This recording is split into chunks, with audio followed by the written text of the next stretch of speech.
Hello, Driving Intelligence community. As you know from many of my past videos, I'm trying to modernize this vehicle so it stays interesting and I don't get that itch to go buy a new truck. Well, one thing that bothers me about this that I've not liked is when I open that handle up on that rear tailgate with one hand, it slams down. It does not have a dampener on it. I picked up a tailgate at the junkyard that's in excellent condition. It's just red. I need to bring this to Oxford white. I'll paint that over a period of time. Got a couple dents in it, but overall it's in much better condition than mine.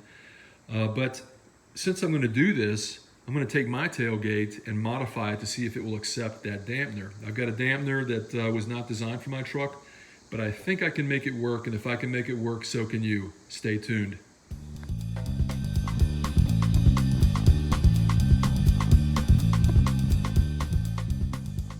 Some time ago, I ordered an EZDown kit, Stabilus. I checked the applications, and it turns out that this is good for 1997 through 2003 and 2004 F150 Heritage, except for the step side, and that's what I have. So it doesn't work because there is no provision for the mounting here, which comes from the factory. It actually integrates into this piece right here. So what I'm going to do is drill into the tailgate, and it comes with a collapsible fitting, and I'm hoping that if I do install it here, that will allow me to mount on both sides, and I'll have a dampened tailgate.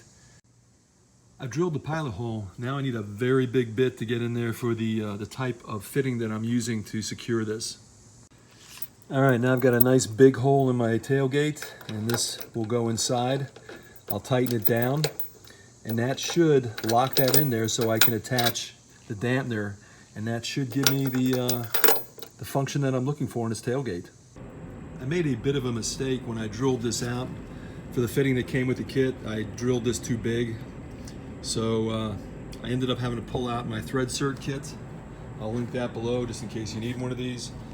Found the right thread cert, and instead of using this collapsible fitting, I put one of the thread certs in there, and it's gonna work perfectly.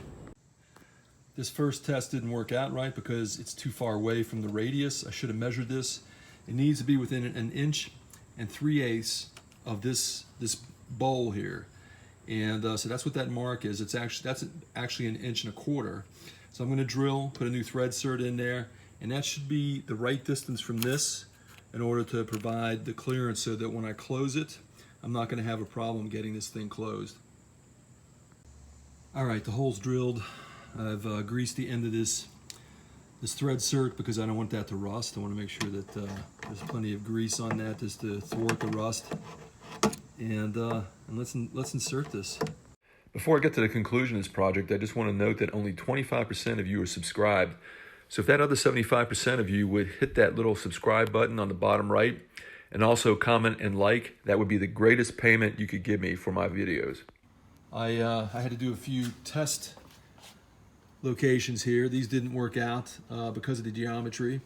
So I actually checked the geometry more closely this time, and this works. This location works, so you can close it with no obstructions. The problem is there's not enough stroke in order for the hydraulics to pick up, so it's worthless. If I had a better damper, maybe this would work better. At least I made the mistake, and you don't have to. If you've got a step side like I do, these I don't know that there's any part that will provide for this EZDown. If you know of a part, leave a comment below, and at least give me a thumbs up for destroying this tailgate in order to try to help you. And I'll see you next time on Driving Intelligence.